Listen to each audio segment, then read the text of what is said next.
Thank you all for coming. This is the Board of Education for Livermore Valley Joint Unified School District. We're going to call the meeting at 19:13 hours. We're running a little late. We're coming in from closed session. These meetings are televised. They're on Channel 28 Wednesday in the evening and Saturdays in the morning. So their images might be captured by the cameras and microphones throughout the room. We're going to start this evening, as we always do, with our flag salute. And so I'm going to ask one of our principals, Giti Esmat from Arroyo Seco, if you'd come up, and Sherry Johnson from Jackson, please.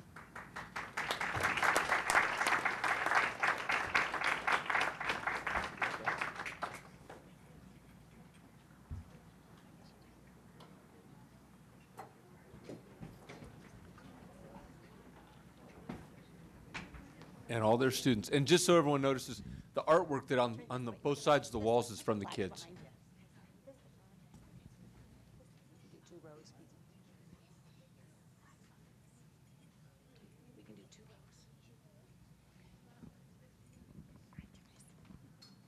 Good evening. I'm Sherry Johnston, principal of Jackson Avenue Elementary, and I have a whole host of students here. These are children of our parent-teacher organization and some alumni.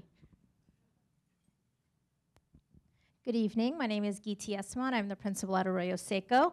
I have not as many as Sherry this evening, but I have Aaliyah Pena Sumang, I have Parker Finland, and I have Jonathan Acosta, who are here.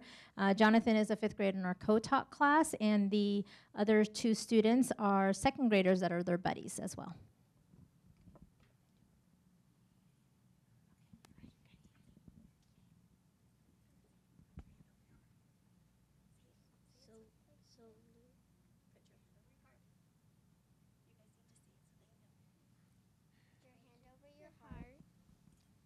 Put your hand over your heart. Ready, begin. I pledge allegiance to the flag of the United States of America and to the republic for which it stands, one nation, under God, indivisible, with liberty and justice for all. Awesome job, you guys. All right, so you're going to go this way and shake their hand. And so, young ladies and gentlemen, you're going to come around and meet our board and shake their hands, and they'll congratulate you.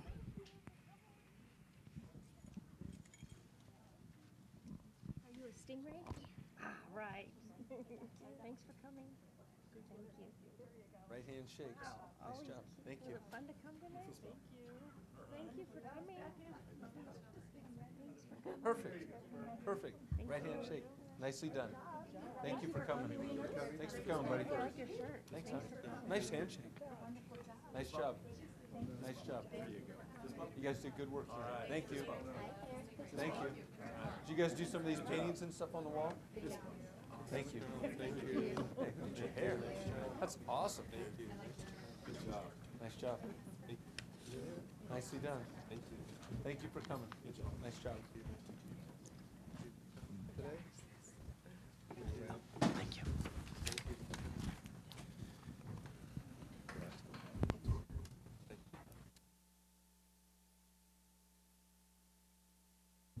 We ran a little bit late in our closed session. Any actions that we take in the closed session, we met around 6 o'clock. We read out, and so I would ask Trustee Wenzel to read out any actions we took tonight. Yes, in closed session, the Board of Education voted 5-0 to reassign a classified employee to a lower classification. Thank you, sir. Just going over some of the general meeting procedures. The agendas is posted up on the wall. There's also some copies out in front. And as we go through it, I'll let you know what section we're on. We're on 3D, like David. This is the regular meeting of the Livermore Valley Joint Unified School District Board of Education. Our primary focus here is on the education of the students within this jurisdiction. During the meeting, you'll have the opportunity to share any information, share ideas, and voice concerns regarding matters within the jurisdictions of this public agency. During our discussion on each agenda item, there'll be a time for you to have the opportunity to speak to that item. If the topic you want to address is not on the agenda, we'd ask that you fill out a tan speaker card and then pass them in. Anyone who fills out this tan or blue card, just pass them in to our IT folks, and they'll pass them around. We'll call you up to speak on the topic in no particular order under communication to the public.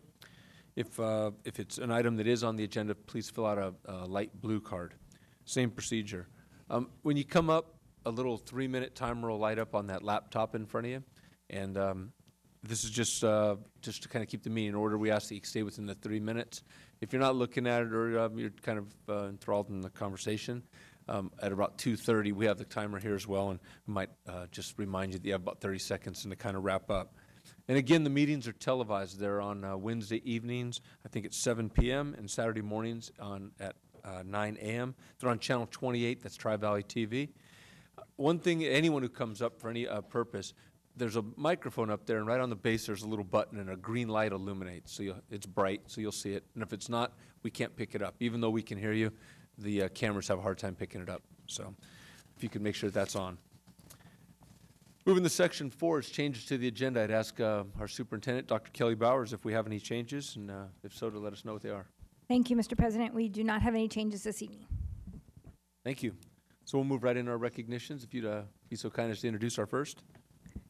Of course, it's my pleasure to introduce Mrs. Philomena Rambo, our director, and she will be coming forward to honor and recognize some people who don't work directly for us, for our organization, but they work definitely on behalf of our students in keeping them safe throughout our city.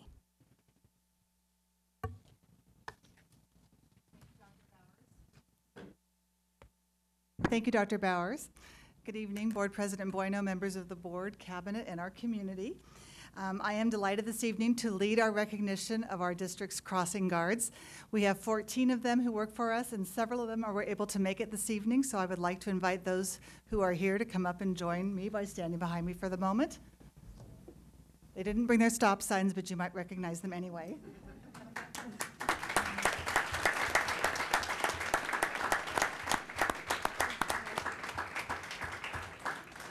I'll say a few things, and then they're going to introduce themselves to you. If you're out in the morning around 8 o'clock or at the end of the day when school's out, you've probably seen these people, and others are hard-working, truly dedicated crossing guards. They work on early, foggy, rainy mornings. They work on hot, really windy and sunny afternoons. And truly, they're kind of like mail carriers, rain or shine. They're there to usher our students and their parents and families to safety across the busy streets. They wear brightly colored vests. They hold their stop signs. I know that sometimes when I pass them in the early morning, they're all bundled up, and in the summer hot days, they're just out there with their bright vests. They really are dedicated to their job. Their work is provided to us through a partnership with the City of Livermore, and so we are very grateful for that partnership and very grateful for these individuals who have chosen to do this as their at least part-time job. Some of them have been in this job for a long time. She's not here this evening, but Brenda Skaggs, who works at Maryland Avenue School, started in 1989. And my son just turned 30 this year, so I know it's been a long time. Others have been here many, many years as well, and I'm sure that if we could sit them down, we'd hear a bunch of stories about all the kids that they've met and the teachers and the families that they've supported. Clearly, they all love children, and they're here to help them. Christine Venable, who works at Smith, says it's really fun to watch families grow. She'll see kindergartners on the first day of school with their moms, and then she'll see them leave in 5th grade, walking ahead of their moms. But she gets to know these families, and it's just really fun to become a part of the community. So for all under their watchful eye, everybody gets to school safely, so we're super grateful for their work. Thank you those who came out this evening. And so I'd like to give them a chance to tell you their names and their schools. Donna Kreitzberg, East Avenue.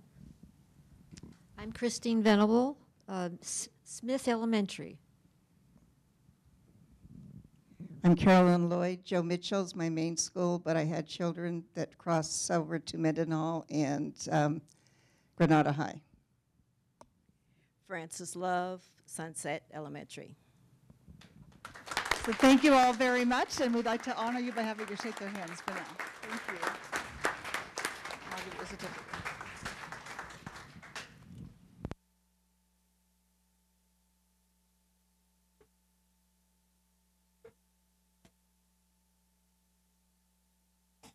Cross my kids.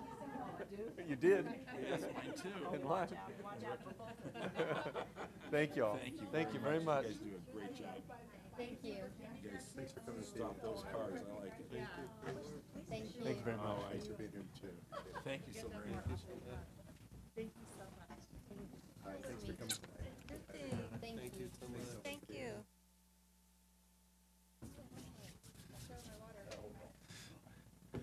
That's nice. Kids love their crossing guards. You would introduce our second? Thank you, Mr. President. Next, I'll invite Mrs. Giti Asmat to come up again, and she is the very proud principal of Arroyo Seco Elementary School. And we have a lot of Seco fans in the house here, and this is also her opportunity to recognize and honor Arroyo Seco Elementary School's hidden warriors.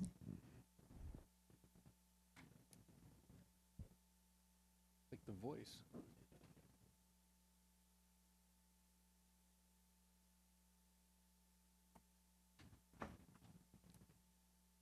Sit like that backwards. Like the voice.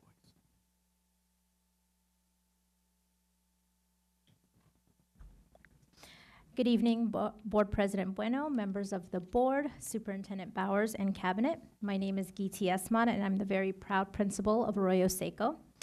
Arroyo Seco is such a special place and is almost unexpected in today's world. What makes us special and unique is not a result of magic.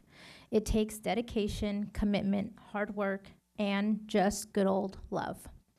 As you can see behind me, it also isn't a one-person job either. When presented with the opportunity to recognize a group at our site, I asked our staff for input. Overwhelmingly, the people standing behind me were brought up. While it was a good problem to have so many to recognize, it also put me in a bit of a bind. I wanted to make sure I respected the input from staff while also giving the recognition that was so well deserved. For those that know me, they know that occasionally I like to step outside of the box, which is what I did for this important event. Thank you for allowing me this flexibility. Tonight, I would like to recognize the hidden warriors of Arroyo Seco. These staff members go above and beyond every single day to support our students and school, and they do it with a smile on their face. So who are they? Kevin and Maria, my custodial staff. Patricia, Araceli, and Christina, my office staff. Paige, Elizabeth, Connie, Christy Brown, Lisa, Sophia, and Christy Barcelona, members of my PBIS team. And last but not least, my leadership team. Katie, Patty, Elizabeth, Tracy, Jeannie, Chloe, and Christy. So why the hidden warriors? These are the people behind the scenes who go beyond their job title and do whatever it takes for our school, our students, and each other. They are the ones who have made the culture of our school better. They have made the appearance of our school better. They have improved their relationships with colleagues and pushed each other. And quite honestly, they have made me a better principal and person. I respect them tremendously, and our school is a better place because of them. Throughout the year, I often think of how I can thank the many people and groups that make such an impact. I worry that I will miss someone or that a mass thank you is not personal enough. What I've realized, though, is that there really isn't a best way to say thank you. However, it would be worse to not say anything at all. To the amazing hidden warriors of Seco, please know how much I appreciate all you do, have done, are doing, and will continue to do. Your dedication to our school and your profession are admirable, and I'm so honored that you are part of the Seco team. In my effort to appropriately thank you all, I dedicate this public event in your honor. Thank you.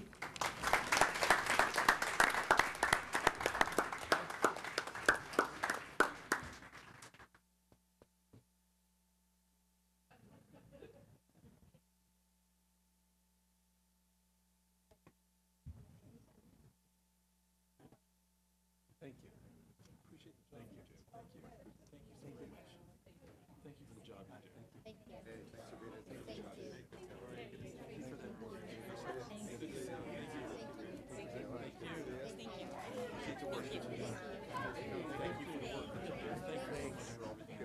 Thank you. Thank you. Nicely done. Very good. Thanks for coming. Thank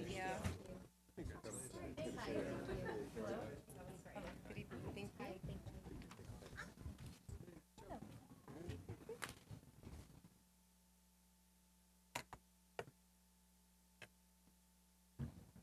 There they go.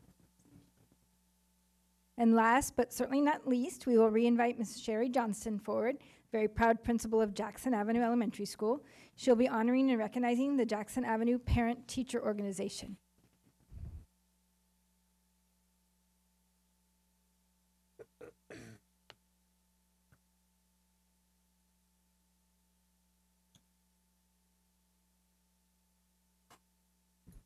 And if people want to get better photo shots, you're allowed to wander around and take those.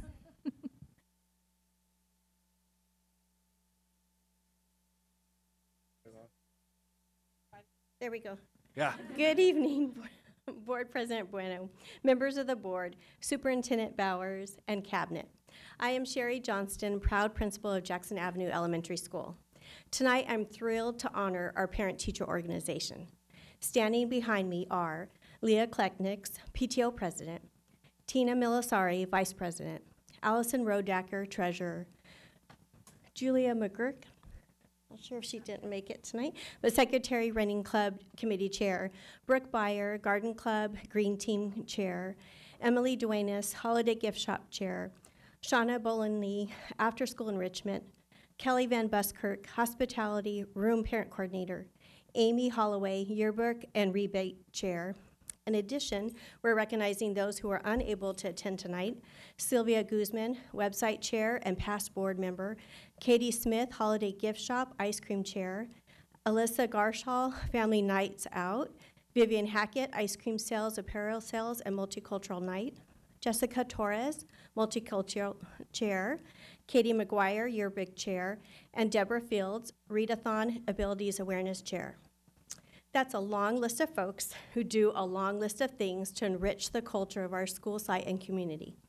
It is apropos that this is the month we celebrate Thanksgiving, and Jackson Avenue is celebrating 30 days of gratitude. I'm confident that half or more of the 30 days would be dedicated to this group of folks alone. PTO provides support to each and every classroom at Jackson through financial supports, volunteering, field trip driving, and overall morale. Our PTO takes surveys, listens to teacher and staff feedback, works closely with administration and families to make sound decisions with the money they raise. Our PTO families are dedicated and active members of our community. Many of the cabinet members have worked closely with them to make a difference in not only our school, but in several schools. Last year, we celebrated the volunteers of our Abilities Awareness Week, and that group continues to support other school sites in getting that program started. Our Green Team Chair has worked closely with our maintenance to make our necessary grounds upkeep safer for children in the community. Our Treasurer has worked closely with folks to increase our physical fitness scores, raising money for us to hire a PE tech. We have restarted our Run and Walk Club this year with overwhelming numbers. In addition, our PTO supports community building in our school through our annual ice cream social, our multicultural night, and our movie nights. Our PTO members are advocates not only for their own children, but also for the children in their classroom, our school, and our district. Please join me in celebrating with the utmost gratitude our Jackson Avenue Parent-Teacher Organization.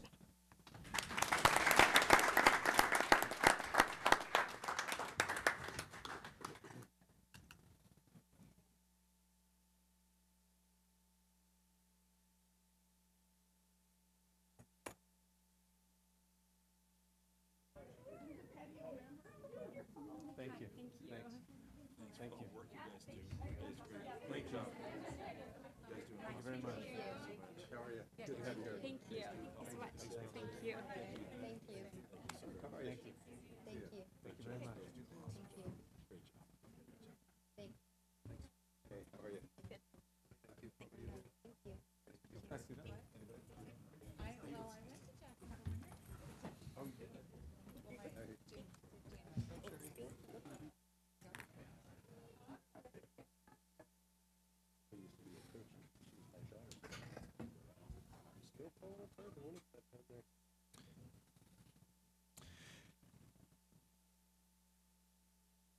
All right, as our PTO members and their families are leaving us, we will introduce you to our student board members. Route is unable to make it from Livermore High, so Riley's going to take care of that. So we'll start with Riley, and she can choose which report she does first. All right. Good evening, Board President Bueno, members of the board, Superintendent Bowers, and members of the cabinet. Tonight, I normally speak on behalf of just Granada High School, but I'll also, as President Bueno said, be filling in for Radha Sritharan from LHS. Radha, first of all, hopes everyone enjoyed a wonderful long weekend. And for just to start off with sports news from LHS, their football team's journey has not come to a close yet, as the boys are preparing for their NCS game this Friday at 7 p.m. The winter sports are getting ready for the upcoming season as we speak, and two of their amazing Lady Cowboys, Mia Mendoza and Layla Gans, signed for soccer today as they both continue their sports career at the collegiate level.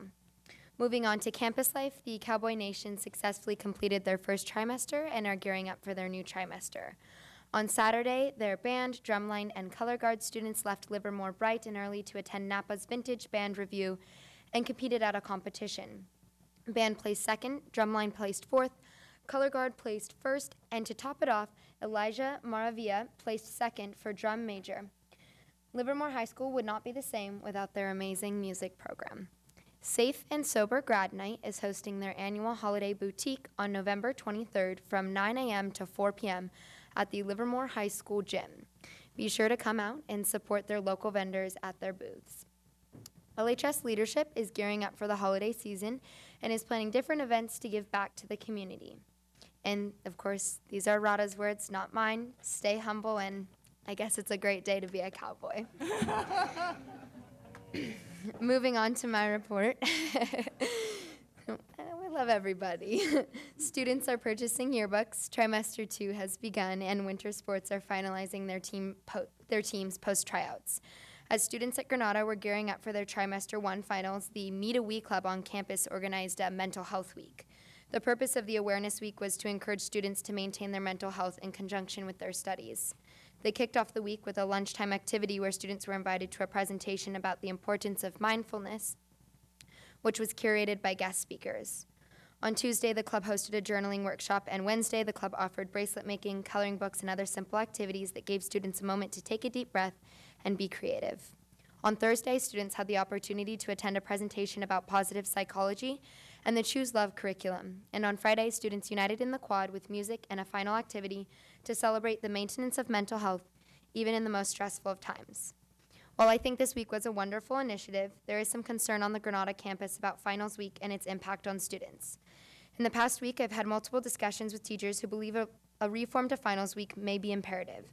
This could mean simply reducing how much finals impact a student's grade. With the current system, students can maintain an A for the whole trimester, but as some classes at Granada make finals worth 30% of your grade, achieving a score as high as 85% on your final could reduce your whole class grade to a B. I think this is something we should consider, as I have seen how massive the impact is on my peers' mental health, and I've personally felt the impacts as well. On a lighter note, Granada's theaters You Have the Right to Remain Dead opened on Friday. If you missed it, no need to worry, there are 4 more shows. November 13th at 2:30 p.m. for a discounted price of $5, and the 14th, 15th, and 16th for just $7. Please come support Granada's drama program. My personal focuses in the past 3 weeks, along with many of my peers, have been rooted in college applications, as many students, including myself, have submitted our early action and early decision applications. Last week, the Human Rights Club, which I lead, volunteered with a Black empowerment organization called Uhuru in Oakland, and in 2 weeks we will serve hot meals to low-income families in San Jose. Come December, we will team up with the Meet a We Club on campus and organize Adopt a Family. On Wednesday, I attended an informative breakfast with the East Bay Coalition for Public Education, where I learned about legislation and how it will impact our schools here in the East Bay. I'm really looking forward to the second trimester as I continuously become more involved with the school district and the community. Thank you. Nicely done, both accounts. We're going to move into section 7. This is our employee associations. This gives the leadership of our employee associations the opportunity to come address the public and the board collectively. We have our Livermore Education Association, CSEA, SEIU, and then our confidentials. Coming up right now is LEA, Kate Sorrell. Good evening. Good evening, President Bueno, members of the school board, Superintendent Bowers, members of the cabinet, members of the audience here and at home. I'm Kate Srail, the proud president of the Livermore Education Association. Yesterday, our nation honored past and current veterans for their dedication and service to our country. In the grapevine, our very own veterans received recognition for their service. I learned we have 16 current employees who are veterans, 4 former members of the Air Force, 3 former members of the Army, 4 sailors, 4 Marines, and 2 former members of the National Guard. I know these men and women appreciate our acknowledgement of their service. Trimester 1 ended on Friday. At every school site in the district, teachers have been assessing students to provide the most up-to-date information to parents and students on their mastery of standards as shown on their report cards. Elementary teachers are using the new report card format that hopefully decreased the amount of time they spend outside of their contract day creating report cards.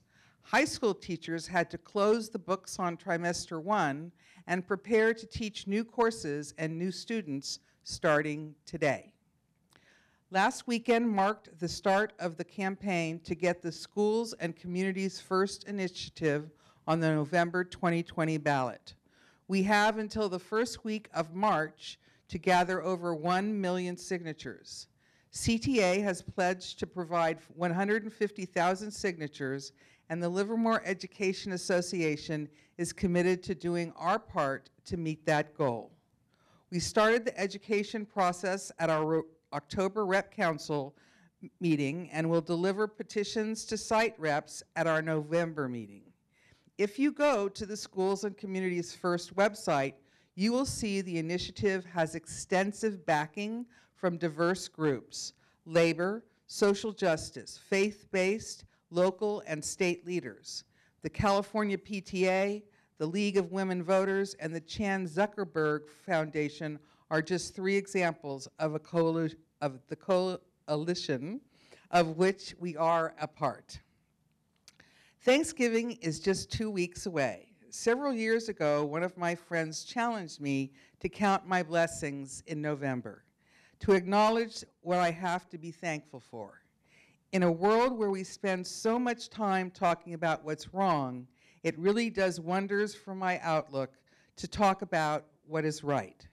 Today, I'm thankful for all of the people I work with who help me find solutions and encourage me to keep my eye upon the donut and not upon the hole. On behalf of the counselors, nurses, psychologists, speech pathologists, classroom teachers, and teachers on special assignment, I hope you all have a wonderful Thanksgiving filled with family, friends, and turkey. Thank you. Thank you very much. Without any of the other reps here this evening, we're going to go ahead and go into our communication from the public. We're at section 8. Communication from the public is the time for our public to comment either in writing or verbally on any item that is not on our agenda. Now, we, the board, we can listen to this, and we can ask staff clarifying questions, but we can neither discuss or take action at this meeting on topics that aren't on the agenda, and this is in accordance with the Brown Act, which we are governed by. If you'd like to address a topic that is not on this evening's agenda, this would be the time to do so. I believe I have one speaker card, and so I'm going to take a wild guess, and I'm going to ask Ms. Cecilia, is it Florine, to come up, please. And when you come up, please just restate your name and go ahead.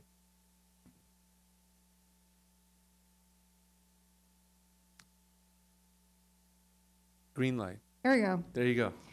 Good evening, board members, Supervisor Bowers, members of the cabinet. I appreciate the dedication of the board members, the supervisor, all the teachers and administrators who have a great heart for the children of this community. All 14,000 of them, I believe, I heard. I know that all of you have other responsibilities in your lives, and the responsibilities of these positions take much extra time. And this year seems particularly busy with school construction decisions, besides things like dress codes and teaching programs. As I said, my name is Cecilia Florini, and I am the concerned grandmother of a future Livermore School student whom sent you a letter before the board meeting on October 1st regarding the California Healthy Youth Act and comprehensive sexual health education in the Livermore schools. I appreciate the board directing my letter and questions to Dr. Greer, Curriculum and Special Projects Department Head.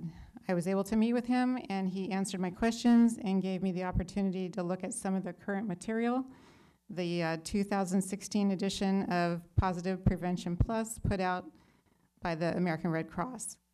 He also directed me to the school administrators who would let me view material being used on campus or be able to come to the district office to view them in greater detail when I had the time. Due to time constraints because of work, I have had to view the material online instead of at the office. I have read the state law, AB 329, mandating the Sexuality Healthy Youth Act and HIV prevention education. And it appears to me that the public schools are under state law requiring the teaching of things that many families are not in agreement with and do not want them taught to their children. Parents are still allowed to at least opt out their children from the courses. There are also many teachers who do not want to teach these courses and material because it conflicts with their beliefs. I am not aware of the possibility for these teachers to opt out, though. It is my understanding that these courses are not taught until the end of the school year, and I am aware that the schools are complying with the requirement of notifying parents about the courses in advance. I request that there be an additional workshop presentation for parents to be held possibly sometime in the beginning of the year, say January or February. This would give ample time for the schools to be able to inform parents as to the substance of the courses, their content and material, and where the parents would be able to ask questions. This would give parents plenty of time to research and decide for their families if their children will be attending. I also request that concerned community members be allowed to attend as well. I'm also requesting the opportunity for additional programs to be presented that do not express a religious view as mandated by AB 329, but give medically accurate information to the students in an assembly form or in the classroom by video. This appears to be allowed by the mandate. From my research on the current program, it appears that all the adverse effects of the choices are not being presented. Our youth are suffering currently from a high rate of suicide, and many people are hurting because of the choices they have made, and no one made an effort to give them hope of an alternative. I request an additional program to cover the missing material. The young people of Livermore need all the facts in order to help them in their decisions. They deserve it. I'm just going to remind you that if you could wrap it up. I'm all done. Yeah, about 15 seconds, I'm sorry. I appeal to your care and concern for our youth, and I appreciate your consideration of my requests. Thank you so much. Thank you, ma'am. Hey, you give a copy here. Thank you. I have no other cards, so we're going to move into 8B, correspondence. Formal written correspondence to our Board of Education shall be acknowledged if received by the board or in the superintendent's office by 4 p.m. the day before the meeting, our regular meetings. Formal written correspondence received after the cutoff time will be acknowledged at the following meeting. Electronic communication received via the Livermore Valley Joint Unified School District website with all fields completed and verified shall be treated as written correspondence. And with all that being said, I'd ask our clerk, Mr. Rogie, if we have any correspondence, and if so, if you'd please summarize it for us. Yes, Mr. President, we have two. First, Sharon Drago, community member, formal board correspondence received via email. Ms. Drago shared research, concerns, and posed questions regarding student achievement and our district's decisions and priorities relative to the allocation of instructional resources, particularly in the area of technology. I'd also like to note that the superintendent and assistant superintendent of educational services are scheduled to meet with Mrs. Drago to discuss her concerns. Drama teacher from Livermore High School, formal board correspondence received via email. Ms. Hovey invited the board trustees to the LHS Fall Play, Puffs, and offered complimentary tickets for each board member. The play is showing on November 1st through the 16th. Ms. Hovey is from Livermore High School, where every day it's a great day to be a cowboy. That's it for me. Just a little personal opinion there. I think it's got more. It's in between the lines. Yeah. Go Mats. That green never rubbed off. Okay, we're going to move into Section 9. This is our information discussion items. And so I would ask Superintendent Dr. Bowers if you'd introduce our first item, 9-1, please. Certainly. Thank you, Mr. President. We'll ask Ms. Susan Kinder, our Assistant Superintendent for Business Services, to present to the board and community a Measure G update for information only. Thank you. Good evening, Mr. President, members of the board, Superintendent Bowers, and Cabinet. So tonight we wanted to give you an overview of what our very important parcel tax is bringing to our district. First, a little bit of history. Back in 2004, we originally started with Measure D, and that passed with a 71.3% voter approval. The amount needed is 3/4 of our voters, so it's a high bar to pass. It began in 2005 and it lasted for 5 years. It was $120 per parcel at that time. In 2008, we went back out because we knew that one was going to expire, and we were able to pass Measure M at 76.2%, and that extended the tax for another 5 years, and we were able to increase it an additional $18 per year, so for a total of $138 per parcel.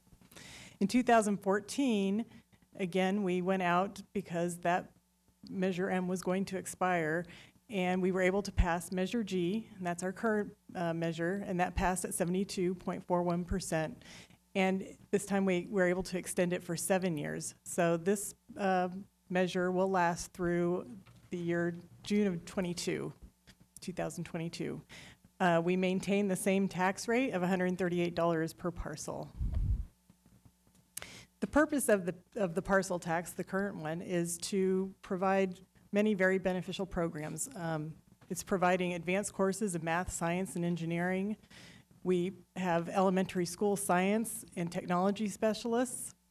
We attract and retain highly qualified teachers by having these programs. We keep our schools well maintained, and our technology and instructional materials up to date. And then if there's any funds available at the end, we are able to use those to purchase instructional materials, supplies, and equipment.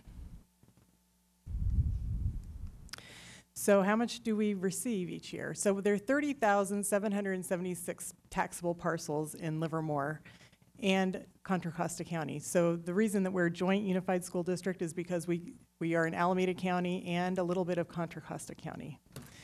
So out of those taxable parcels, we have 1,794 senior exemptions. So we do allow seniors to apply for an exemption from the tax. And not all of them take it, but the ones that would like it, we offer it. So that leaves us with 28,982 paying parcels at $138 is just under $4 million.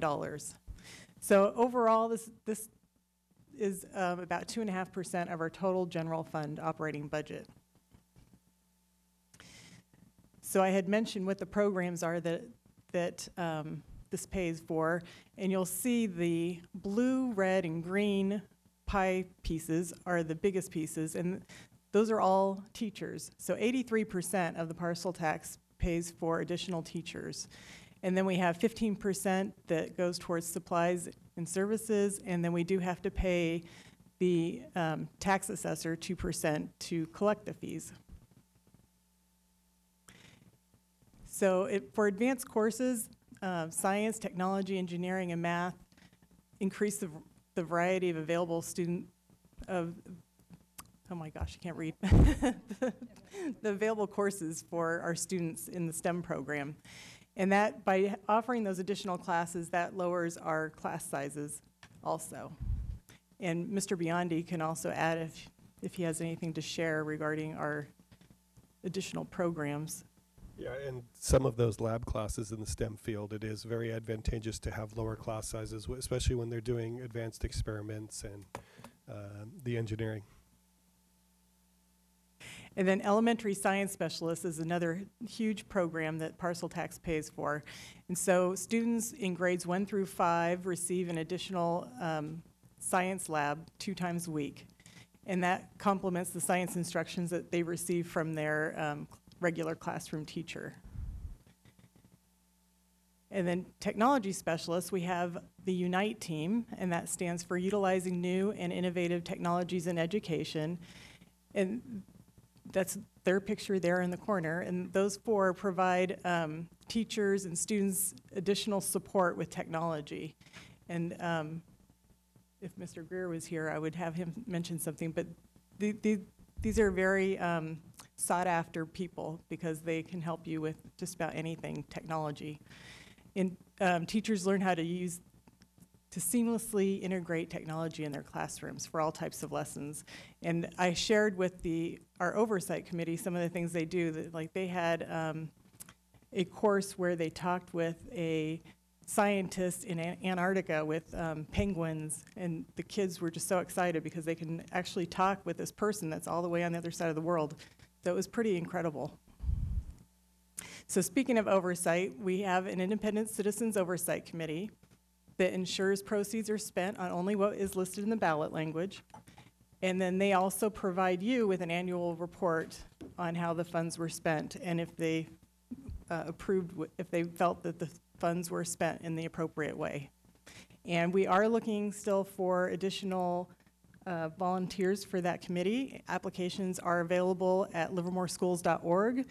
If people go under community and parcel tax, they will see the applications there. Also, all of our past oversight committees, you can find every annual report that was submitted to the board. So there's a lot of good information out there. But that concludes my report. I'd be happy to answer any questions. Thank you very much. We'll begin with Mrs. Prusso. I do have a question on the exemptions, the senior exemptions. What's that application process like? Is that a yearly process or one time only? It's a one-time application. So once they turn 65, they just fill out an application, give us a copy of their driver's license or birth certificate, and a copy of their tax statement showing that they have a homeowner's exemption, because we want to make sure that's on the property that they're residing in. And then once they're exempt forever. Okay, good. And got another question somewhere. Oh, how many people are on the oversight committee? No? So Or about? So we try to keep it between 7 and 11. Currently, we had 7, and we have 4 expiring, and we have 2 that are reapplying, so we still have 2 other positions that we'd like to fill. And I think we just got another application today. Okay, good. Good. I guess just my final thoughts on this is that, you know, I think it's a great thing. I think it's something that we need, and I think an appreciation to the community for supporting this so highly. And, you know, looking at all the programs that we have, I think it's needed. So appreciation to all the voters, and this seems like Livermore is really supportive of educational needs, so I appreciate that. Thank you, Ms. Prusso. Move to Mr. Wenzel. Okay. Thank you for your report, and also thank you to the voters for doing this. So I look at the past document, what they voted for, and there's 5 bullet points for Measure G, and one of them is safe, secure schools. And I'm sure that some of the money in here went to that, but you don't see it in the pie chart. So I'm assuming that technology and maintenance probably had some funding go from this into that portion. It's actually up on the left corner. It's the light blue. There's $200,000 that goes towards maintenance. Right, but maintenance really isn't on there. It says safe. I'm just for the voters' point. And I know people are going to be coming to me. It's like, how is this that we voted for this? Gotcha. And there's nothing on there that says safe, secure schools. And And so I know have we a- have funding in other areas from the general fund that we do things. So, Yeah, and I'll just add that the maintenance department uses these funds to do all of the fire inspections and all, you know, for all our safety, what are they called? All the fire extinguishers and fire alarms. They do that because we have to have an annual inspection on all of those, and so those funds come from here. They also did like uniforms for all staff so that to make sure that, you know, we know who's on our campuses. And Do we I'm sure upgrade you- our cameras with this money, or that came from another fund? The cameras came from a couple of other funds, one being the bond. And then we also had a grant from the federal government towards cameras. Okay, thank you. Thank you, Mr. Wenzel. Mrs. White. Yes, you said that there were 2 openings you expected or so on the committee. Are they in certain categories or just general community members? Yes, what we actually need is a parent of a student and a parent that's active in a PTA. Oh. That's pretty specific. We get a lot of community at large, which is great, but we really need Well, to- and it's interesting, Mr. Wenzel talked about things that were specifically mentioned in the parcel text, and one year tech specialists were not, elementary science specialists were not specifically mentioned, and we went a year without elementary science specialists, and that was a hard year. And so now I'm glad that they're re-upped, and part of the, almost half of what we spend is for elementary specialists. And we need to continue to be grateful for our community for supporting us. Thank you, Ms. White. Nice report. I know Mr. Wenzel and I might be a little bit biased. Yeah, well, I don't want to say biased, but maybe attached to it. We happen to be. Yeah, because we happen to we co-chaired this when it went through before we were on the board, and it's one of the things when you're involved in a campaign or something, is naturally just given the public, and especially now everyone's so tribal that everyone thinks that government and what are they going to do with it. And so you're faced with a lot of those questions. And then having been on this board for the last 5 years, seeing the reports from an independent oversight committee, the money's being spent exactly on what it was said. And not just being spent, but the results are there. So it's evidence-based in 2 ways. One, that the expenditures are in the areas that they're supposed to be, and that there's benefit that's measurable in all the areas where the money's being spent. And so to me, when you're looking at this, when you're reflecting on this as a community that supports education, specifically Livermore education, this is a very worthwhile program. It's not just a good program, it's exactly, if not better, than what it was proposed to be, because there's actually measurable improvement in all areas. So very good, from report, and can't say enough. I'll add to the sentiments of my colleagues here that this community supports this district, and I'm not sure why it's so special, but I'm very appreciative of the fact that it is. So thank you very much. I want to be clear. I mean, I understand working with our huge budget, and with grants that come in, you take advantage of those grants and put it towards security. And so when people ask, I just want to make sure I've got the right answer. And there may be years, or last year, we spent a lot of money on security. And so it doesn't change that quickly, and so that was spent. And so if I look back, we spent $500,000 on that and took care of those issues. And then we look at it next year based on the entire budget. So I didn't see it specifically in there, but I knew it was in there somewhere, so that's why I wanted to be clear. Thank you, Mr. Wenzel. All right, no further questions. We're going to move into our discussion action items, and I'd ask Dr. Bowers to introduce 10-1, please.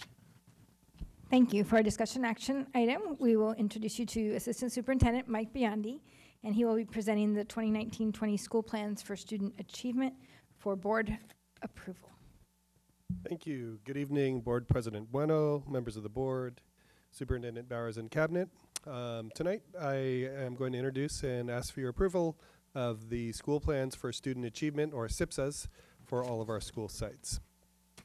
The school plans for student achievements are really about this continuous improvement process at the site level.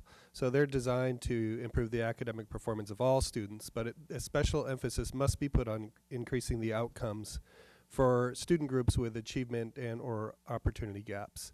The process itself is designed to be collaborative with broad input from all of the stakeholders at each school site.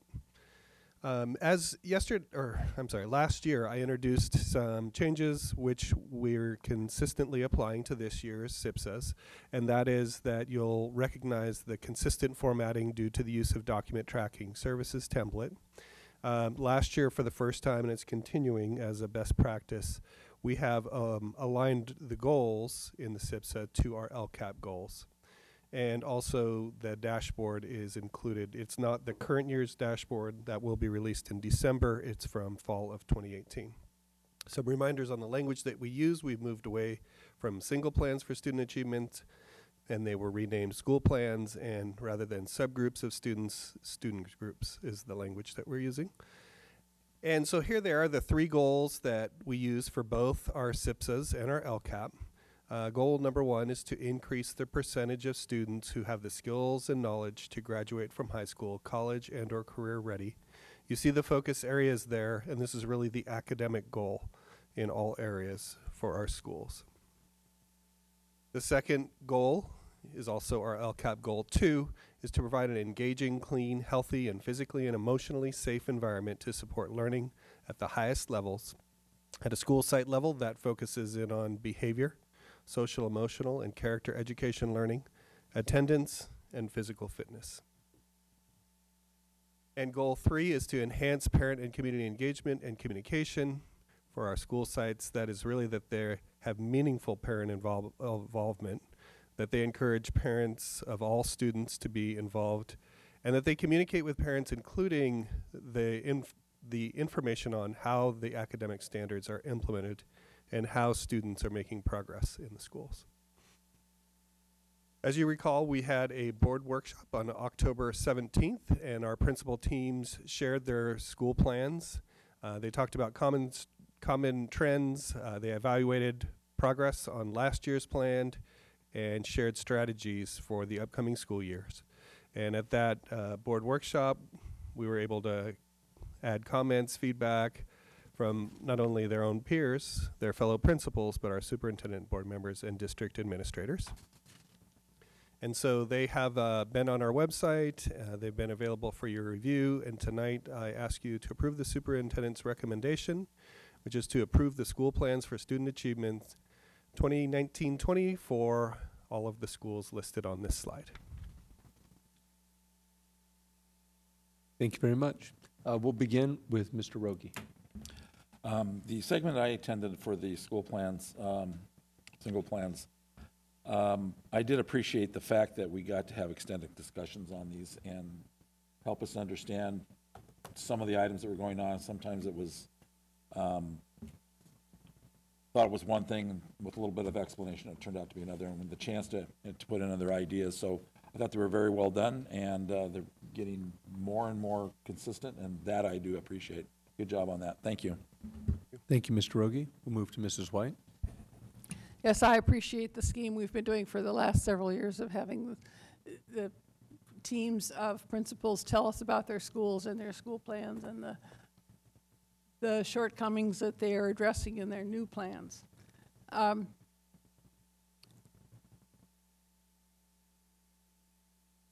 It just slipped out of my mind. How about we come right back to you? If it comes back, I'll give you the high sign. Okay. We'll move to Mrs. Prusso. This was my first experience. One more time. This is the last time I get to say this. With going to the presentation of the school site plans, and even though I'd been on a school site council and sort of been on that end of it, I was very appreciative of that experience.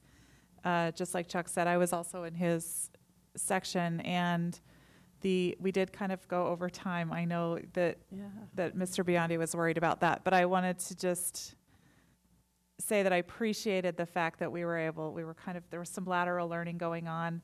And one of the things that I thought was really great was having all of these administrators in there from different levels of our education, from high school, middle school, elementary school, all in there listening and helping out with each other's plans, and just seeing how what happens in elementary school affects what happens in high school, and the issues that we were having in high school trickle down to elementary school, and just sort of seeing how we really have to work together to do the best for our students. And to me, that was the best place to see that sort of understanding happening and sort of the collaboration happening between the administrators. Anyway, I thought it was really great. happy to be there, and I think it's okay that we went over time a little bit. I know you mentioned that these are on the website, and I was just going to ask if you could describe for the audience at home if they wanted to look at these plans. I believe they're under the school sections, but can you address specifically where they are? Because I would suggest that if you have a student at one of these schools, that you should look at your site plan. Yes, so if you click on the Our Schools icon, then on the left-hand side, there is a link to school plans. And then if you click on that link, they're all listed in draft form, and we'll update them if and when approved. Okay. All right, I think that's it. Great job. It was a really great experience. Thank you, Ms. Prusso. Mrs. White. Yes, it seems like a similar topic, but it sort of is. It's the same week I was reviewing these plans from all the schools that we have a thick notebook about. A constituent asked about how to find out how much LCAP money is being spent at your school. That's the Local Control Accountability Plan. And if you will notice in the site plans that we reviewed, the allocation of the extra money that comes to the school from the LCAP money, from federal money, and forever, those are listed there. So if you're curious about how the LCAP money is spent in our district, just look at the site plans. Thank you, Ms. White. With no other questions, I would entertain a motion on this. I move that we approve the school site plans for student achievement 2019-2020. Second. We have a motion by Mrs. White in support of the superintendent's recommendation. That motion's been seconded by Mr. Wenzel. Is there any discussion on the motion? Mr. Clerk, if you'd call the roll. Yes, Mrs. White. Aye. Mr. Wenzel? Aye. Myself, aye. Mrs. Prusso? Aye. President Bueno? Aye. That motion carries 5-0. Thank you very much. If we could introduce 10-2, please. Thank you. So for our next item, we will invite Mr. Scott Vernoy, our Director of Student Services. Usually he's eagerly coming forward, so now we have to encourage him to move forward, I think. And he'll be coming up to present Board Policy and Admin Regulation 5141.21 for first reading and consideration for board approval.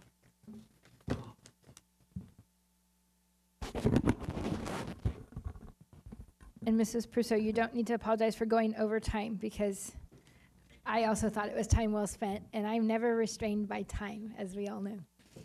Well, and I know that our principals appreciated the rich discussion. Good evening, President Bueno, trustees, Superintendent Bowers, members of the cabinet. Tonight I bring to you a couple of board policies. The first is Board Policy 5141.21, administering medication and monitoring health conditions.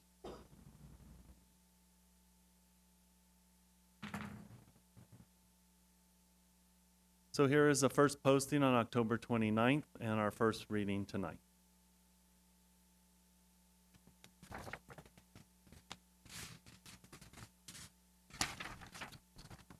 So revisions of an existing board policy and administrative regulations.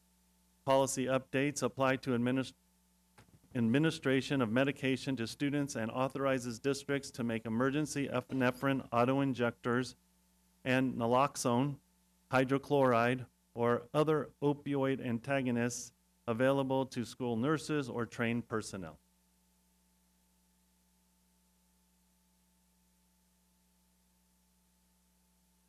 So the two significant and large portions of the changes that have been made are to those, the EpiPen and the Narcan. The superintendent or designee shall provide epinephrine autoinjectors to school nurses or other employees who have volunteered to administer them in emergencies and have received training. So currently this is aligning with current practice and protocol. A law was changed last year that provides EpiPens on all of our school campuses. Epinephrine autoinjectors means a disposable delivery device designed for automatic injection of pre-measured dose of epinephrine into the body to prevent or treat life-threatening allergic reactions. Anaphylaxis, which the epinephrine treats, means a potentially life-threatening hypersensitivity to a substance which may result from an insect sting, food allergy, drug reaction, exercise, or other cause.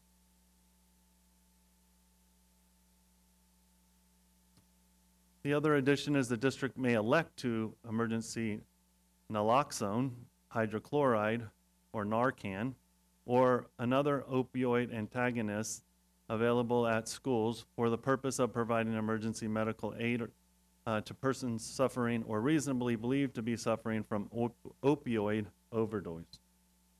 The superintendent or designee shall maintain records regarding the acquisition, disposition of Narcan or other opioid antagonists for a period of 3 years.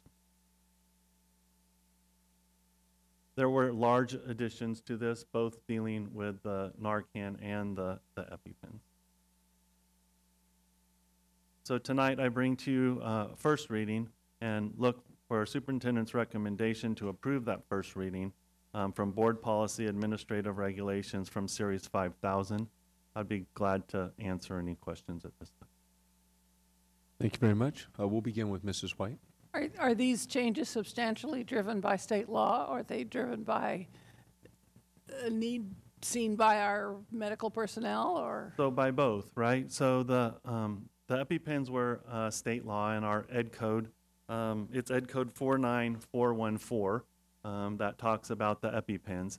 And the Narcan, because of the opioid epidemic that we're seeing throughout the country, we would just like to have another layer of preparation in case of a tragic event occurring on our campuses. Currently, our police force in Livermore does carry Narcan or a similar substance in all of their vehicles. We are looking only to provide this at our high school levels, but we're still a ways away from doing that because we need to have policy in place, protocols, prescriptions, all of those things have to be in place before we're able to move forward. This would be the first step in getting to that point.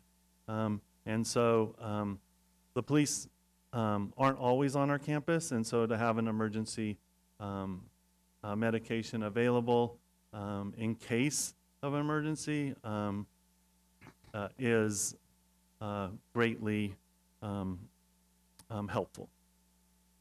And the folks that would be trained to administer it would be the nurses we currently have. So yeah, and volunteers who volunteers as well. So all of our nurses, and then volunteers who would be trained in CPR, AED, EpiPen could also be trained in the administration of Narcan as well. Are they generally the principal's assistant or coaches or PE teachers? No, I think it's a wide range of teachers and staff throughout our district that are all that are trained in CPR and those individual skills. So it's not just them, but of course we would want our office staff to be prepared as well. Mm-hmm. So the part about the Narcan is the only thing that's truly optional about whether we adopt this policy or not. Correct. Okay, thank you. Thank you, Ms. White. Mr. Wenzel. Thank you. The Narcan's very effective. And the question is, it says school nurses and trained personnel. Does this come through the Red Cross? Who teaches the Narcan? The EpiPen was pretty easy in training, but the Narcan, I'm just kind of curious how many hours or how does that work? The Narcan's pretty easy to administer as well. It's a nasal inhalant that is sort of like a nasal spray that is used. It will be included into, and we have included it at a couple of our sites, just the option of being trained in it as we move forward and wanting to train in our Red Cross first aid CPR training. Thank you. Thank you, Mr. Wenzel. A couple of, and you didn't mention that fire's the normal delivery for both of these, Epi, atropine. The paramedics that are on duty every day, 24 hours, 7 days a week. Yes. They would be the normal people who would come based on response time. This is to kind of bridge any gap that might be there. That is correct. Yeah, because Narcan has kind of found its way into a lot of areas. Law enforcement now carries it because of the alternative delivery methods like nasal delivery. So, and it's very effective. What a lot of people don't know that it's only temporary, and the opioid will work its way back to you. So it's just a stopgap to get you so you don't go into respiratory arrest. That's correct. A couple questions I would have when you talk about the protocols and things in place is when you have drugs like this, we have to have policies in terms of par values, exchange, expiration, storage, records on when they're used, how they're deployed, reporting, and so those things will be developed as part of this? That is correct, as well as a lot of it was put into the policy as well, talking about the extra piece in the handbook that goes along with the policy and the application of the drug. Okay. Thank you very much. Any other questions? Any other discussion? Mrs. White? Well, you've both discussed the training and the policy and the records. Could you give us an overview of the things that are going to happen before this actually takes place? So for the Narcan? For the Narcan, so that we So can first of all, we're looking for I approval. don't mean right now. I mean something written. Oh, yeah, that sure. we can Send it to have you. to know, so Gotcha. that when the lady in the grocery store over the tomatoes says, "And what about this Narcan?" Yeah, I can say, well. I can send all of that to you. Thank you. The tomato policy. Tomatoes. Well, Okay. you just never know what you discuss over the tomatoes. Yeah, okay. Is there any other discussion? You have your name tag Robust on. or otherwise that we, okay, then I would entertain a motion on this. I would move that, oh, go ahead. Go ahead. I move we approve the first reading from the Board Policy Administrative Regulation from Series 5000. I'll second. We have a motion by Mrs. White in support of the superintendent's recommendation, then seconded by Mr. Rogie, our clerk. Any discussion on the motion? Mr. Clerk, if you'd call the roll, please. Yes, myself, aye. Mrs. Prusso? Aye. Mr. Wenzel? Aye. Mrs. White? Aye. President Bueno? Aye. Motion carries 5-0. Thank you very much. We can move to 10-3, please. Certainly. So for our next item, we'll ask Mr. Scott Vernoy, our Student Services Director, to present for your consideration athletic competition for first reading and board approval, board policy. Thank you. President Bueno, trustees, Superintendent Bowers, members of cabinet. Tonight I bring to you Board Policy 6145.2, athletic competition for a first reading. This is a new policy. Here is the posting and reading.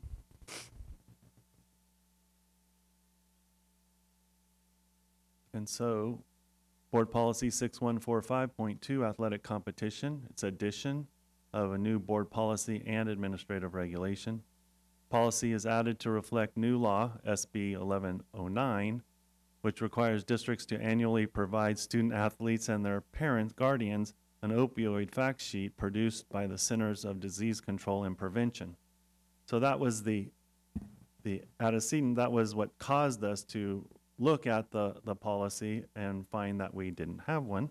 And here are some significant additions that are also included. The Board of Education recognizes that the district athletic program constitutes an integral component of the educational program and helps to build positive school climate. The board values the quality of integrity of the athletic programs and character development of student athletes, and the district shall provide the opioid fact sheet published by the Centers of Disease Control and Prevention in accordance with state or Education Code 49476. It also speaks to many of our CIF regulations that we are required to follow in the policy. So it is the superintendent's recommendation that we approve this first reading of Board Policy Administration Regulations for Series 6000. I'd be glad to take questions at this time. Thank you very much. We'll start with Mrs. Prusso. Could you explain why just specifically to athletics. That why we have the opioid fact sheet. Fair reason? I don't know why it is. That's where the law put it, so they could identify, well. So I have an understanding Oh, of okay, it, great. if that's helpful. So essentially what happens is when you are an athlete, and I'm not one, but I'm related to someone I know. You know people who are.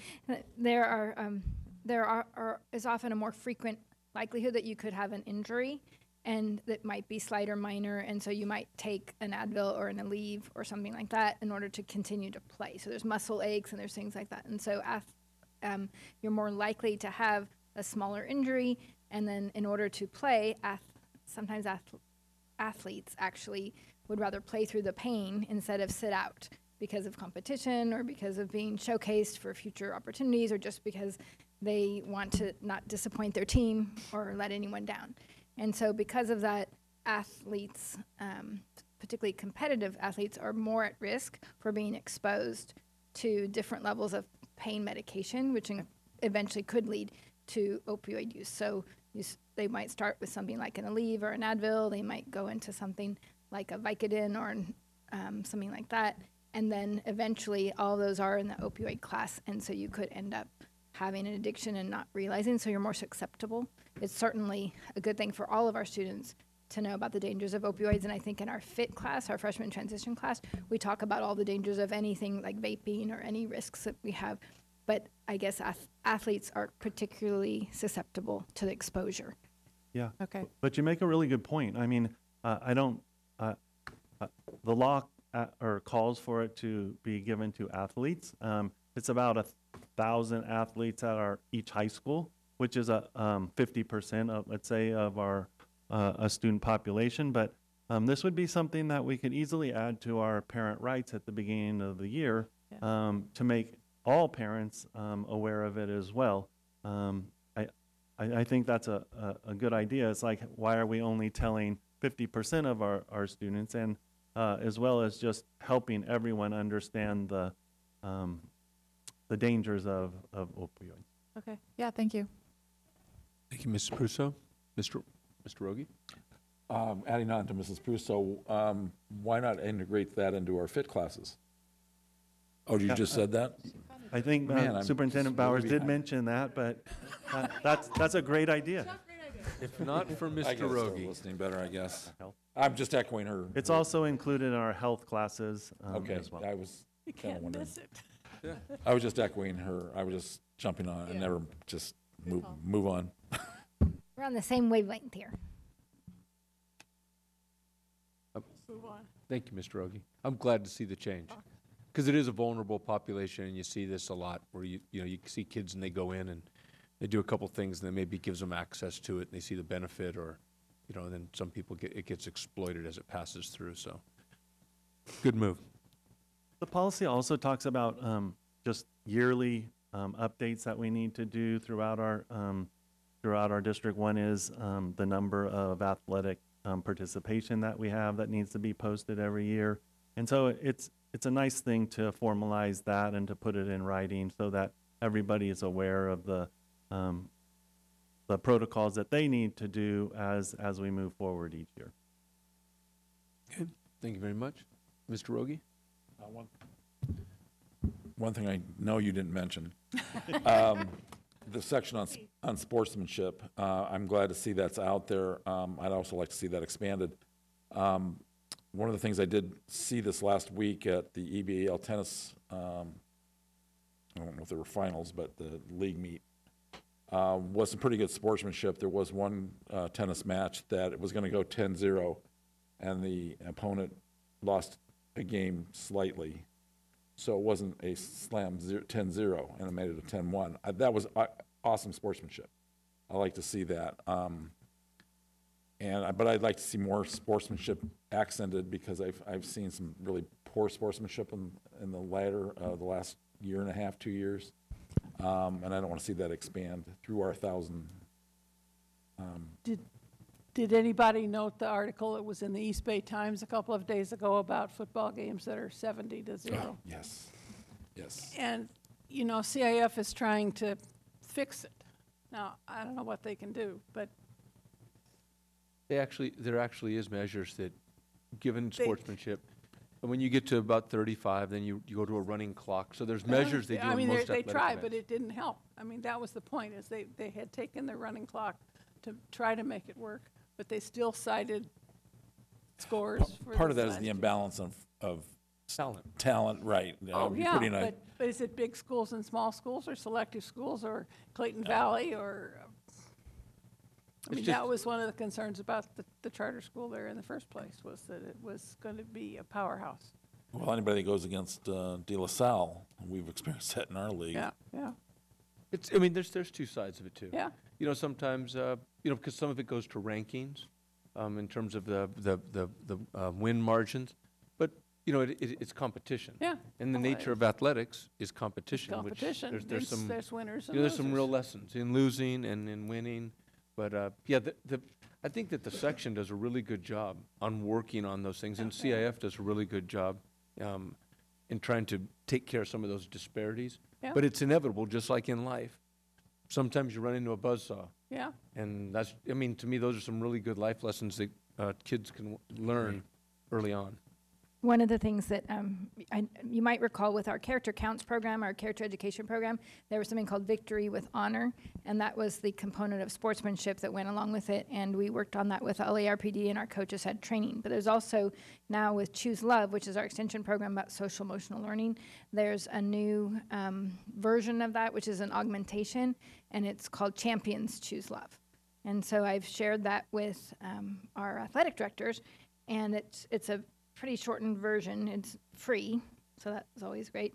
But what they do is they do talk about having how to face adversity, how to overcome that, how to still have courage and forgiveness and all of those other qualities, compassion and action when you are an athlete. And they look for certain signs. So for instance, even after a very competitive play, a student might, in basketball, say, end up on the ground, and do you lift him up once the buzzer's up, or do you just let him sit there and walk over him and let his own teammates pick him up? Those types of things, and it's really kind of an interesting component. So that's something that we'll be sharing more widely, and there's 5 videos that go with it. So it's a fairly simple training, but it will hopefully help, and in the sportsmanship area, not just for our students, also coaches. We always want our coaches to model good sportsmanship.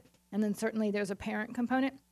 And sometimes that is, in everyone's competitiveness, sometimes parents or fans, they may not even be parents, fans may not always be the most respectful of people who are referees and umpires and all that. So it's kind of a community-wide approach to good sportsmanship when you face adversity, and you can't always win, but you want to be competitive. Whatever we're doing in the district, I think we're doing a really good job at that. I've been a coach here for 16 years and on a team that travels. And for whatever reason, and we play all over, the Livermore schools travel well. There's a lot of fans that go on the road. We put a lot of people in the seats in gymnasiums and in sports complexes, even on the aquatic sports where we've had substandard pools. We travel really well. Our fans tend to be very well behaved, and we're respected when we go out. So we're doing a good job with that. Not to say we can't do even more, but I think that we do a really good job with fan behavior, and especially the kids. And that's something we've seen. I mentioned this a couple years ago, that character counts, for whatever reason. It was about 4 years ago. As a coach, we came up, and there was a class, and it was just completely different. I'll say that behavior has carried forward since then. And a trustee that was on this board, Mr. Dunlop, he mentioned to me, he did the math really quick. I was unaware of when it started. You would know, you've been on the board for a number of years, and that those kids were that group. And the way that those kids kind of conducted themselves, we didn't understand why these kids were exceptionally well behaved, but they were the first group that went all the way through our character count. And each subsequent group that we've had since then, the last, I think it was 3 or 4 years, something like that, is the same. They exhibit the same type of behavior. And so the things that we saw as kids, there's actually no comparison to the not taking a knee. And they'll take kids that might have some challenges that the stronger kids in the team might not have. They help kids up. Kids will go on the field. It's like a 4-string kid. And your starters, I've had starters come up and they'll say, can we go out there with them so we can take care of him while he's out there?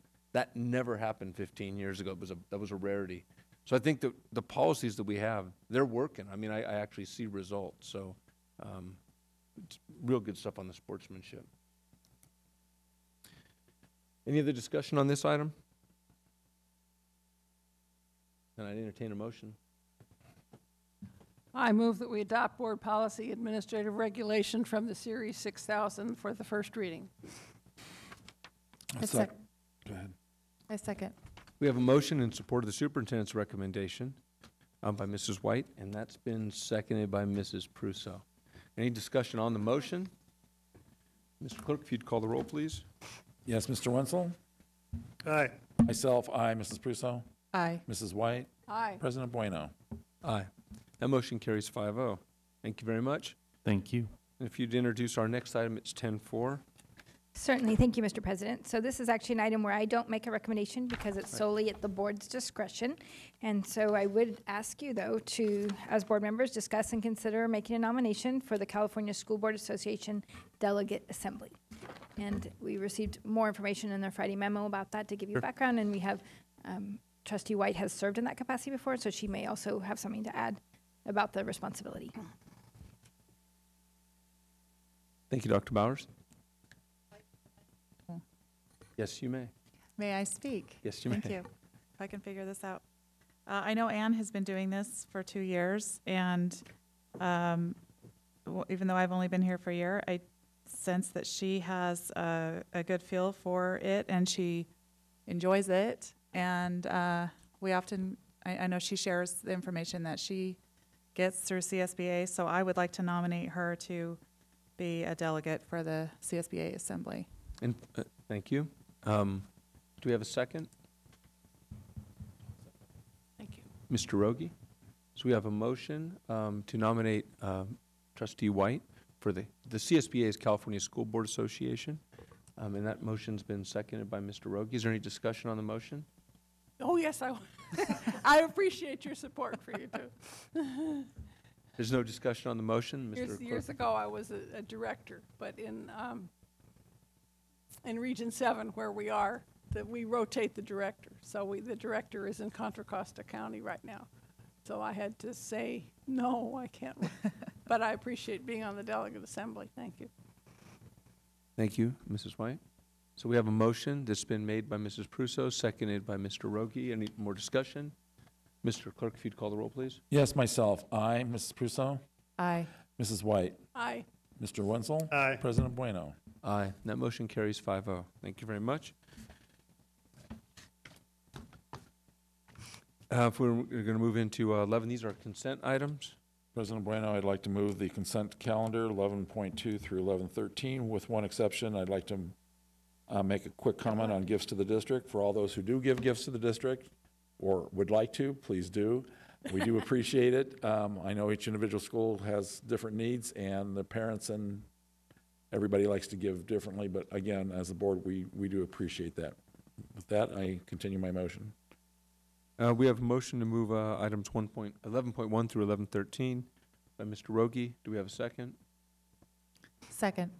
Second by Mrs. Prusso. Any discussion on the motion?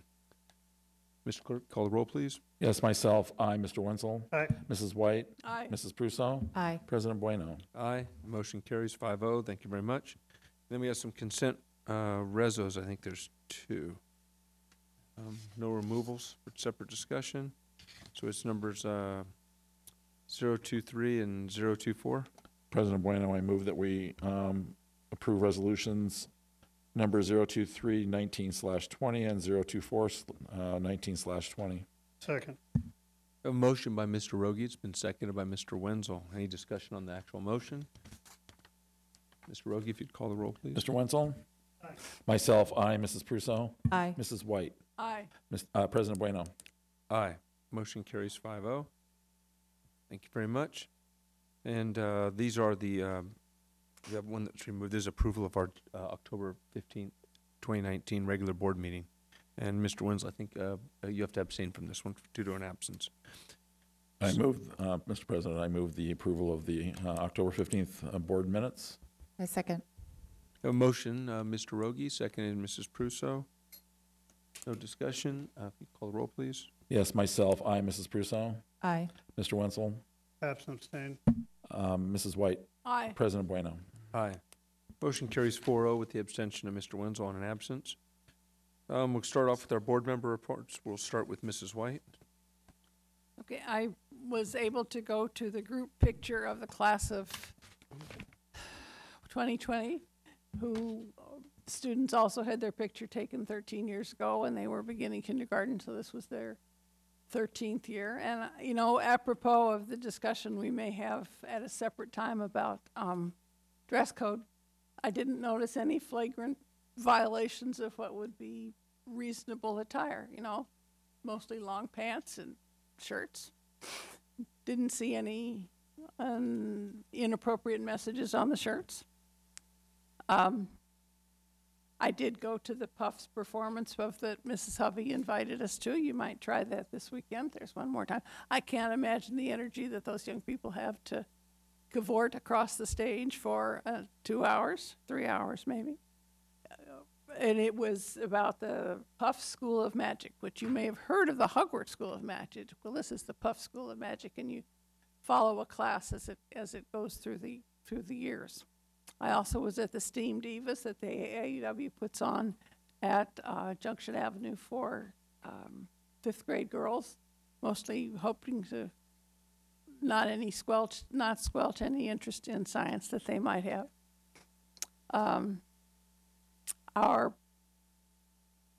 Assemblywoman Rebecca Bauer-Cahan held an education roundtable. There were 20 to 25 folks, some superintendents, board members, and someone from CTA was also there. And we discussed the issues, mostly funding and the extra responsibilities that schools have now for social services that they didn't have in the heyday of our education in the 70s. We didn't have to teach all these things that we have to teach now. Character counts is an example. At PCIC, we also discussed the dress code, so we ought to have a fruitful discussion when we finally discuss it as a board policy. I attended the parent counting night at Sunset School. Now, I didn't think this was put on by the Unite team and teaching mathematics, and they had exercises where parents to do with to work through with their kindergartners about measurement, sorting, shapes, counting, and just plain numbers. Who would have thought?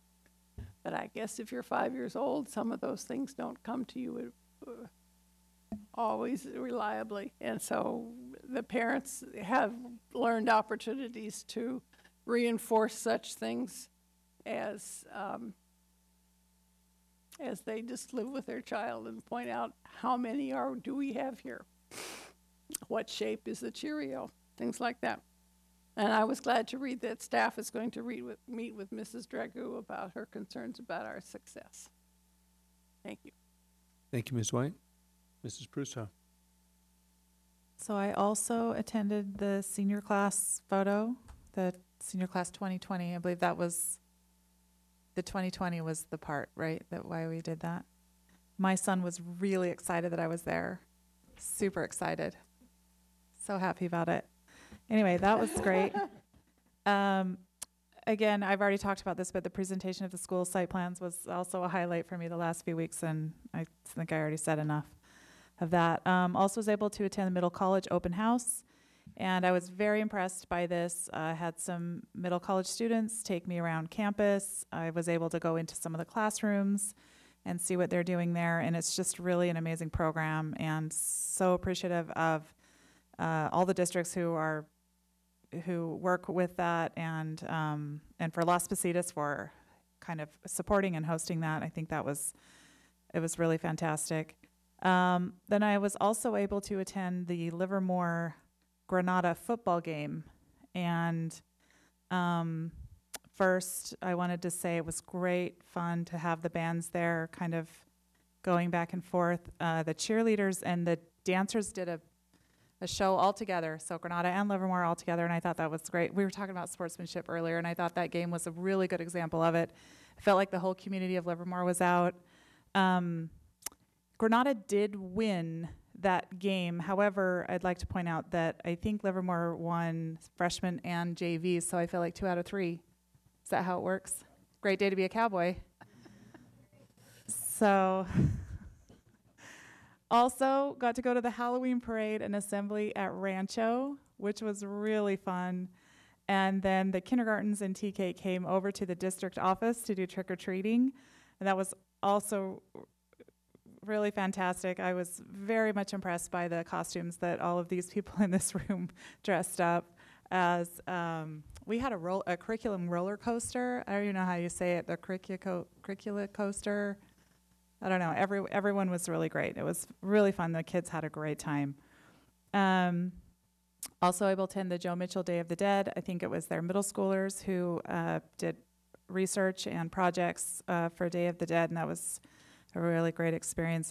East Avenue had a carnival, and I sold snow cones there, so I feel like I should mention it and get some credit for that because that was a long night selling snow cones. But also really successful, and I thought it was great to see the community there together. So many families just walking over to the carnival. The leadership class planned the entire thing. They had games and activities, and they had a spook alley, which I think was the most popular, so that was really fun. Also was able to go to the Lawrence Livermore National Security grant. They were handing out grants this last week, I believe it was, and we had 6 teams who worked on and received these grants from 6 schools. And I just want to recognize those schools: Altamont Creek, Christensen, Granada, Livermore, Mendenhall, and Maryland. And it was this LLNS, they are very, they gave out a lot of, I can't remember how much, $150,000 to lots of different groups, but just, I think it's just really great. And I think there's some great things that these schools are doing with that money.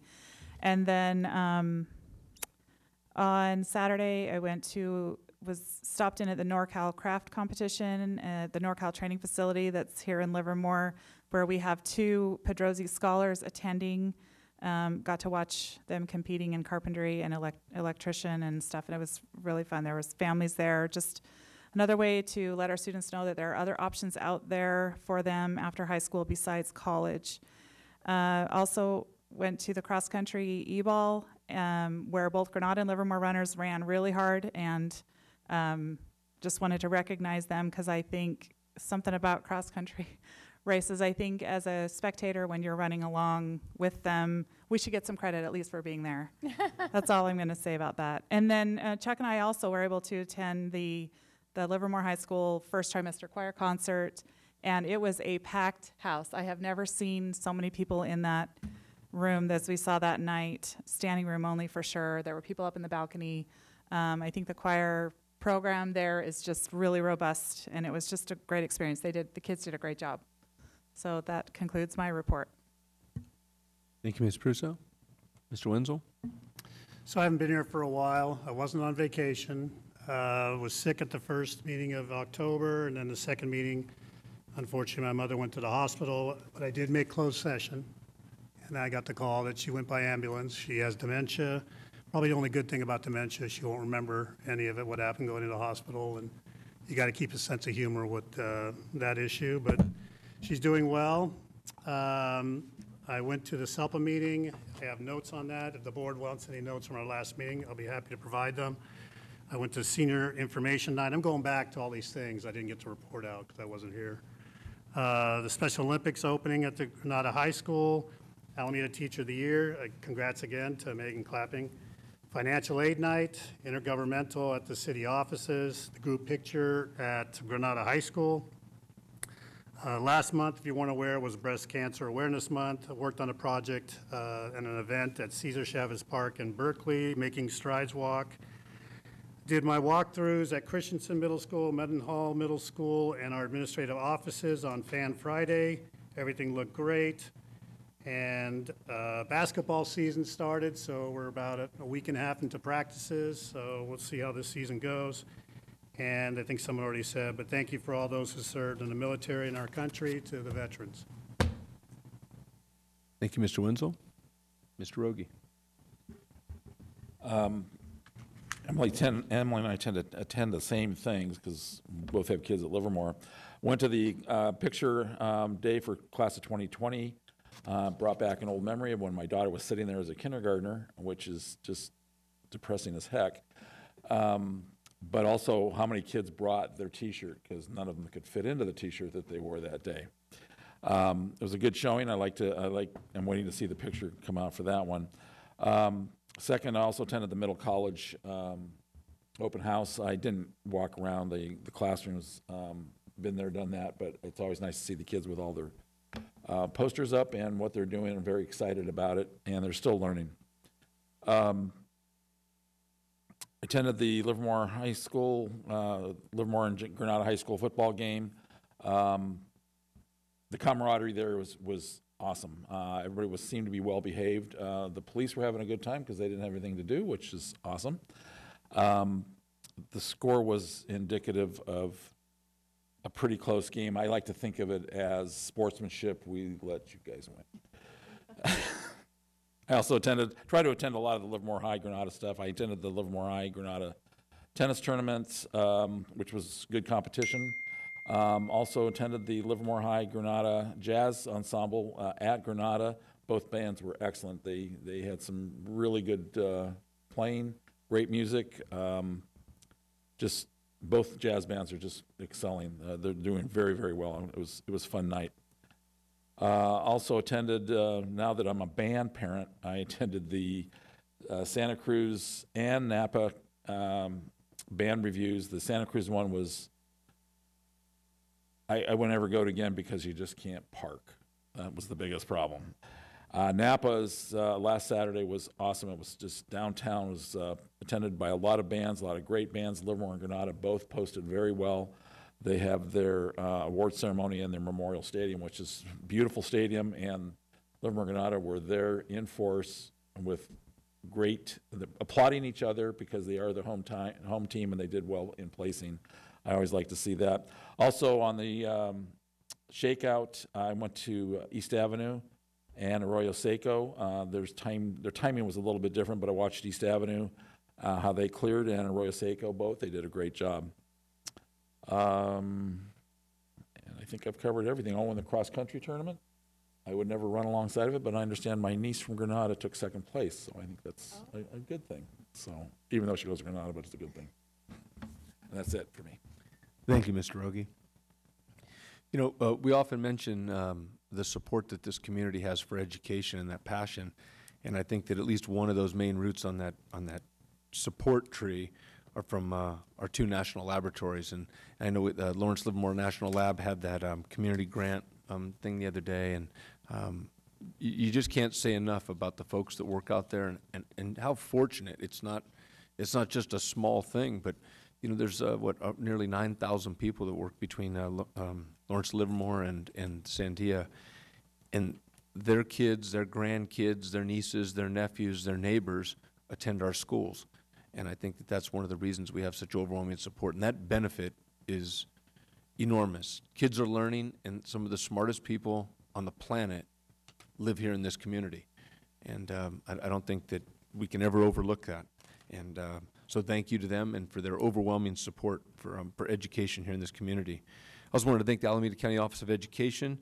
They hosted an event the other day, and one of the key topics there was on the full and fair funding. The effort that is going to go before. They're trying to push up towards the state, see if we can get legislators to act on it. And it's to fund education. You know, as the fifth largest economy in the country, California, in the world. As a nation, we would be fifth. We've surpassed Great Britain as a country, but we're just a little state. We're 41st down to 46th, depends on which measure you do, in terms of how we fund education. And so to have this kind of support locally and to be absent the support at the state is overwhelmingly concerning to board members, to superintendents, to community members, to California School Board Association, to the Teachers Association, with CTA. And so there's a cooperative effort going on between all those entities and more to get this before a very supportive electorate at the state to actually inform them of what's going on, that we need to put more money into education so that we don't have these funding gaps where you have unfunded things, and to get us to be number one as we used to be. So Alameda County Office of Education and Superintendent Karen Monroe for hosting, thank you very much. And yes, I do coach at Granada, but to me, I really don't see the difference. I didn't attend one of the schools here. My kids did. I know we're always saying, jokingly, maybe not Mr. Rogie, I don't know. He bleeds green, I know. But congratulations. Livermore did a really good job this year. They're going to the Division II playoffs. They're playing Camp Lindo the 15th. So I would ask, we do travel well, so I would ask anyone in the community who wants to see a great football game, go out to Camp Lindo Friday night, 7 p.m. All varsity games are always 7 p.m. on Fridays out here, and support those Cowboys. And that's it. So thank you. So I guess I get the last word here. So the second trimester has officially begun, and it's hard to believe. So lots been going on, and some of this I want to just share, but I'll repeat a few things because I had the opportunity to be there. So first I want to commend Riley and Rada, our student board members. They also attended the coalition breakfast. We were one of the few districts that brought student leaders as well as parent leaders and bargaining unit leaders and district leaders. And both of our two students represented very well. They've also now been nominated to go to a state-level decision-making process in January, and I'm hoping that they'll be able to go. One of our other students from Granada, Meadow, she's part of our peer health educators, and she also was a speaker that morning, so very proud of our student representatives. On October 18th, I had the opportunity to serve as the mistress, I guess, of ceremonies, or MC for Cal State East Bay Distinguished Alumni Awards. And I was a former honoree along with Judge Blay, and we had the opportunity to be on the other side of it this time and to end up celebrating the new inductees and the former fellow pioneers.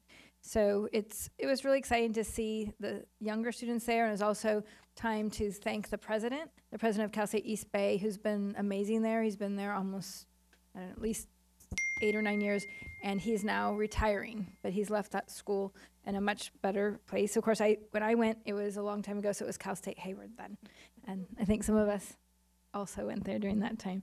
But either way, it's really great, and the other alumni that were recognized are in wonderful positions and doing great things all throughout the nation. The other thing about Cal State, which I didn't know, is it has one of the highest ratios of people who are first-generation college attendees, so that was exciting. And then I also attended this Tri-Valley STEAM Divas event that was at Junction K8, and it was sponsored by the American Association of University Women. And it was really nice to see our young female students really interested into science fields, and their families came, and we hosted it for the whole Tri-Valley, so that was also a great chance for them to come over. Then I attended, of all things, not normally my style, I went to Pennywell Brewery for Livermore Valley Craft Beer Foundation. This was weekend, just so you know, and that was with other community partners. And the reason why we went is they joined forces with Turning Wheels for Kids, so I had the opportunity to speak to everyone about the fact that some of our students who are impoverished have never actually had a brand new bicycle. So they arranged this fundraiser, and they'll be donating 100 new bikes with locks and helmets to children in need in our district. So we're very excited about that and very appreciative. We did have the family counting nights. These are for kinder, pre-K, and TK students, and their older siblings joined them as well as their parents, and so they had fun counting, and they were working on building their foundational math skills and their number counting sense. And we're still looking for more items for counting collections. So if you have 100 of anything that you could donate, then just bring them in. So as long as it's a safe item, you can bring 100 puzzle pieces, 100 buttons, 100 nuts or bolts or whatever you have that's in the hundreds, and then those will be things that the students will be able to count and sort and learn their number sense from. So we'll take those in the curriculum department. We also had the opportunity to participate in Halloween. We want to compliment Mr. Van Schack, who was able to be a pirate, which is one of his favorite costumes. And so we were Peter Pan, and we did not win the prize, but what we did find out was that we have now 2 options for our rodeo parade. Because last year, if you'll recall, the bond department, with Mrs. McNeely, who was part of that, the bond department had such a great costume that then we use that for our rodeo parade for our school board and senior cabinet. And this year there was 2 that were outstanding that we think we'll be able to use for this. So the surprise is coming. Also, on November 2nd and November 9th, we hosted the Youth Mental Health First Aid Training, and that was at Junction K School, and it's part of our federal grant award. Remember, we are only one of 33 grant recipients in the entire nation. And because of that and other great strides we've made in the area, I had the opportunity to present at a National Superintendent's Forum. My session was entitled Social Emotional Learning and Mental Wellness, Keeping Our Kids Safe from the Inside Out. So we talked earlier, Trustee Wenzel mentioned about safety and security on the outside of our schools, as well as the plant facilities. Trustee Rogi talked about the emergency drills that we do. This is about making sure kids are feeling good and safe inside and helping each other. And I encourage you to check out our Mental Health Matters website and resources. Our Community Engagement Department has done an incredible job with that, and it's a model for districts across the country. When we went to the Lawrence Livermore National Security Community Grant ceremony, our schools that received the grants, it's really important to also know that even if we didn't directly receive a grant, other agencies and partnering groups in our community received grants, and so indirectly we will benefit.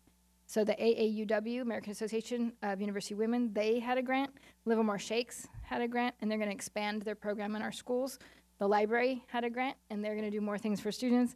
And the Livermore Science Society Center, which is coming up, they received a grant, and they're doing things for kids. So we really kind of won more than just the designated grants. So I wanted to end with these little notes. We sent out letters from our board and from me to students who made the summer reading program. And so I'll just read 2 of these. You are so amazing. Thank you for signing a card. It's cool. I've never written to a person who has a doctor before. Congratulations for making 6.5 years of school all the way through. So that was cute. It's from a little one. And another one says, thank you for congratulating me. I know I'm a good reader. I knew I was really good, but not this good. So that you would give me a letter. You've made my day a lot better. I'm going to read more. So I just wanted to share because that's really what it's all about is our students. And we heard a lot of thank yous earlier. Just a reminder that the Del Val High School annual Thanksgiving feast is coming up. I hope you can all join us. We're very grateful. And that concludes my report. Thank you very much. With Veterans Day just passing yesterday, I'd like to close the meeting in honor of all our veterans, and that we should always remember that freedom isn't free. Meeting is adjourned at 2100.